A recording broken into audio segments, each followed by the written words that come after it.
നമസ്കാരം, news prime മലയാളത്തിലേക്ക് സ്വാഗതം. സമീപകാലത്തെ ഏറ്റവും വലിയ തിരിച്ചടിയാണ് ബി.ജെ.പി. നേതൃത്വത്തിന് മഹാരാഷ്ട്രയിൽ നിന്നും ലഭിച്ചത്. തികച്ചും 10 ലോക്സഭാ സീറ്റ് പോലും നേടിയെടുക്കാൻ മഹാരാഷ്ട്രയിൽ ബി.ജെ.പിക്ക് സഖ്യം ഉണ്ടായിരുന്നിട്ട് പോലും കഴിഞ്ഞില്ല എന്നുള്ളത് അവരെ വല്ലാതെ നിരാശപ്പെടുത്തുന്നുണ്ട്. അതിനിടയിൽ നിയമസഭാ തെരഞ്ഞെടുപ്പ് കൂടി പടിവാതിൽക്കൽ എത്തി നിൽക്കെ അവരൊരു ആഭ്യന്തര സർവേ നടത്തിയിരിക്കുകയാണ്. ആ സർവേയിൽ കൃത്യമായ റിപ്പോർട്ട് വന്നിരിക്കുന്നു. 50 സീറ്റ് തികച്ച് ബി.ജെ.പിക്ക് ലഭിക്കില്ല എന്ന സൂചനയാണ് അവരെ നിരാശപ്പെടുത്തുന്നത്. അതായത് ബി.ജെ.പിക്ക് 288 നിയമസഭാ സീറ്റുകളുള്ള മഹാരാഷ്ട്രയിൽ സഖ്യമായി മത്സരിച്ചാൽ പോലും തികച്ച് 50 സീറ്റ് ലഭിക്കുന്ന കാര്യത്തിൽ സംശയമുണ്ട്.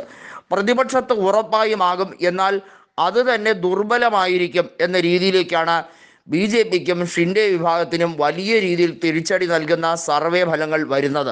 അതുമാത്രമല്ല, ഉദ്ധവ് താക്കറെ പക്ഷത്തിന് 4/3 ഭൂരിപക്ഷം ലഭിച്ചാൽ പോലും അത്ഭുതപ്പെടേണ്ട സാഹചര്യമില്ല. ഇപ്പോഴത്തെ നിലയനുസരിച്ച് വലിയ ഹൈപ്പിലാണ് ഉദ്ധവ് താക്കറെ വിഭാഗം മഹാരാഷ്ട്രയിൽ എന്നുള്ളത് വ്യക്തമായി കഴിഞ്ഞിരിക്കുന്നു. നിയമസഭാ തെരഞ്ഞെടുപ്പ് ലോക്സഭയുടെ ഒരു പാറ്റേണേ അല്ല. എന്നാൽ പോലും ലോക്സഭാ തെരഞ്ഞെടുപ്പിൽ ബി.ജെ.പിക്ക് ആയിരുന്നു ആധിപത്യം. ആ ആധിപത്യമാണ് പൊളിഞ്ഞ് അടിഞ്ഞത്. കഴിഞ്ഞ നിയമസഭാ തെരഞ്ഞെടുപ്പിൽ ശിവസേനയും ബി.ജെ.പിയും സഖ്യം ചേർന്നാണ് മത്സരിച്ചത്. അന്ന് ശിവസേനയ്ക്ക് ലഭിച്ചത് 56 സീറ്റും ബി.ജെ.പിക്ക് 105 സീറ്റുമായിരുന്നു. ഏറ്റവും വലിയ ഒറ്റക്കക്ഷി എന്ന രീതിയിൽ ബി.ജെ.പിക്കായിരുന്നു സീറ്റുകൾ കൂടുതലെങ്കിൽ പോലും ശിവസേനയ്ക്ക് മുഖ്യമന്ത്രി സ്ഥാനം നൽകാമെന്ന വാഗ്ദാനം പാലിക്കാത്തതിനാൽ ശിവസേനയുമായി വലിയ തോതിൽ കലഹമുണ്ടാക്കേണ്ടി വന്നു. ബി.ജെ.പി മറ്റ് ഉപാധികൾ തേടി. ആദ്യം അജിത് പവാറിനെ ഒപ്പം ചേർത്ത് സത്യപ്രതിജ്ഞ ചെയ്ത് അധികാരമേൽക്കാൻ ശ്രമിച്ചെങ്കിൽ പോലും അതിന് മണിക്കൂറുകളുടെ ആയുസ് മാത്രമേ ഉണ്ടായിരുന്നുള്ളൂ. അതിനുശേഷമാണ് മഹാവികാസ് അഘാടി സഖ്യം രൂപീകൃതമായത്. മഹാവികാസ് അഘാടി സഖ്യം മഹാരാഷ്ട്രയിൽ ജനകീയമായ ഒരു അടിത്തറയാണ് ഇട്ടത് എന്ന് വേണമെങ്കിൽ പറയാം. 2 കൊല്ലം മാത്രമേ ഉദ്ധവ് താക്കറെ മുഖ്യമന്ത്രി ആയിരുന്നുള്ളൂ എങ്കിൽ പോലും ജനകീയമായ ഒട്ടനവധി പരിപാടികൾ അദ്ദേഹത്തിന് നടത്താൻ കഴിഞ്ഞു. കോവിഡ് മഹാമാരി കാലത്ത് ഏറെ രീതിയിൽ ശ്രദ്ധ ചെലുത്തുന്ന ആരോഗ്യ സംരക്ഷണ പരിപാടികൾ അദ്ദേഹത്തിൻ്റെ നേതൃത്വത്തിൽ നടത്തി.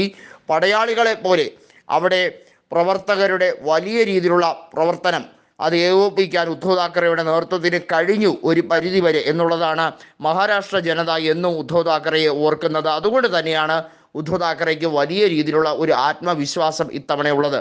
സഞ്ജയ് റാവത്ത് പറയും പോലെ യഥാർത്ഥ ശിവസേന അവരുടെ ചിഹ്നവും കൊടിയും ഒക്കെ തട്ടിപ്പറിച്ചു എന്ന് വിചാരിച്ചാൽ പോലും ഷിൻഡെയ്ക്ക് ഒന്നും നേടാൻ കഴിയുന്നില്ല. ശിവസേന എന്നാൽ ഉദ്ധവ് താക്കറെ, ബാൽ താക്കറെയുടെ പിൻഗാമികൾ എന്നത് യഥാർത്ഥ ശിവജി ഭക്തർ എന്ന് പറയുന്നത് ഉദ്ധവ് താക്കറെയുടെ വിഭാഗമാണെന്ന് ജനങ്ങൾ തിരിച്ചറിഞ്ഞിരിക്കുന്നു. ആ മാൻഡേറ്റ് തീർച്ചയായും ഇത്തവണയും ലഭ്യമാകും. ബി.ജെ.പി ഇത്തവണ പിളർത്തിയെടുക്കാൻ ശ്രമിച്ച രാഷ്ട്രീയ നാടകങ്ങൾക്കൊക്കെ വലിയ തിരിച്ചടിയാണ് ലഭിച്ചിരിക്കുന്നത്. അജിത് പവാറിന് എങ്ങനെയും ശരത് പവാറുമായി ചേരണമെന്ന് ആഗ്രഹമുണ്ട്. എന്നാൽ ശരത് പവാറിന് ഒരു താല്പര്യവും പ്രകടിപ്പിക്കാൻ കഴിയുന്നില്ല.